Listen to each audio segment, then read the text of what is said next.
able to live in their homes, truthfully, because we have so much toxins in the homes and community.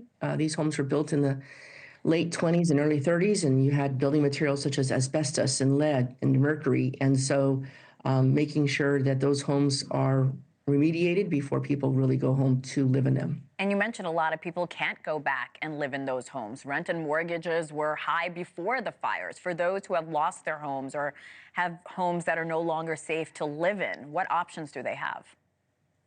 Well, they're meeting with FEMA. FEMA has been great. They've been here at many locations.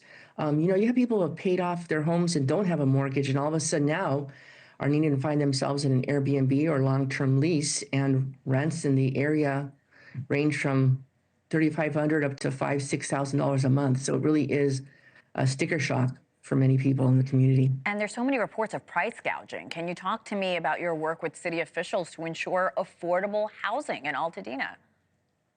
Well, we haven't seen, luckily, that much price gouging. The city, county officials have been great about where to report that to, what phone numbers.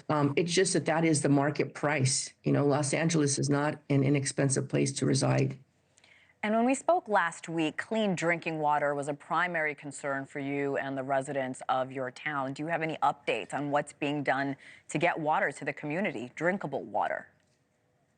Yes, they are working on that. Right now they're rebuilding reservoirs. I mean, there was so much damage to the infrastructure of our water companies. We have 4 water companies and reservoirs were destroyed. And so being in meetings and having them bring tanks to the area, that is still a major issue that we are working on. Yeah, there's so many logistical challenges as I talk to you. The wildfires have forced thousands of students out of school. How are the children from Altadena receiving instruction? What challenges is the Pasadena Unified School District facing now, a few weeks later?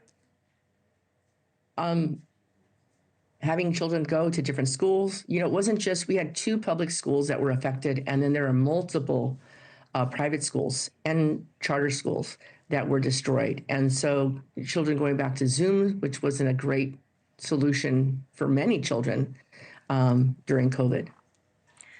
Altadena is one of the towns that insurance companies began dropping over the last few years. You and I talked about that last week. Do you have any updates from residents on what they're hearing from their insurance companies? I've heard some residents are afraid to file a claim. They don't want to get a strike against them. However, like I said, there are so many toxins in the homes, and they need to be protected. I know there's a moratorium on counseling insurance, but we'll see where this goes beyond a year from now. Councilwoman, you mentioned a year from now, so many families are rebuilding. Are you afraid that many people will move on from this tragedy, will essentially forget about what happened? No, this town is a very special town. We're a town of 42,000, and you have generational families that have been in this community 50, 60 years. This is home. It's just now finding a way to, whether we're bringing trailers in, RVs in, to allow people on their parcel, and allowing them and giving them the information that they need to rebuild. What are your constituents telling you on the ground, Councilwoman? They're concerned. I think that, the thing is that residents are going from the day to day, right? So, what do I need to do today? How can I get through today? Whether it's when is my gas coming on? When is my electricity coming on? How do I get the information that I need to find out how to get my house clean so it's safe for me to, it's the day-to-day things and getting that information to them. There's a new president who will take the oath of office on Monday. What would you like to tell the incoming administration?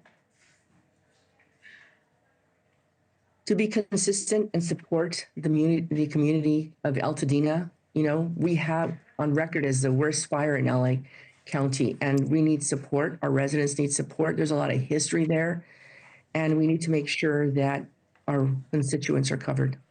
Councilwoman, we've been thinking about you. We will continue to do so for you and your constituents. We do appreciate your time. Sylvia Vega, thank you again. Thank you. And if you would like to help those affected by the fires in California, you see that QR code on your screen? Make sure to use that. It'll take you to the Red Cross website. They are accepting all kinds of donations to help people in need. Thanks for watching. Go to joinnn.com to find NewsNation on your television provider. And don't forget to click the red subscribe button below to get more of NewsNation's fact-driven, unbiased coverage.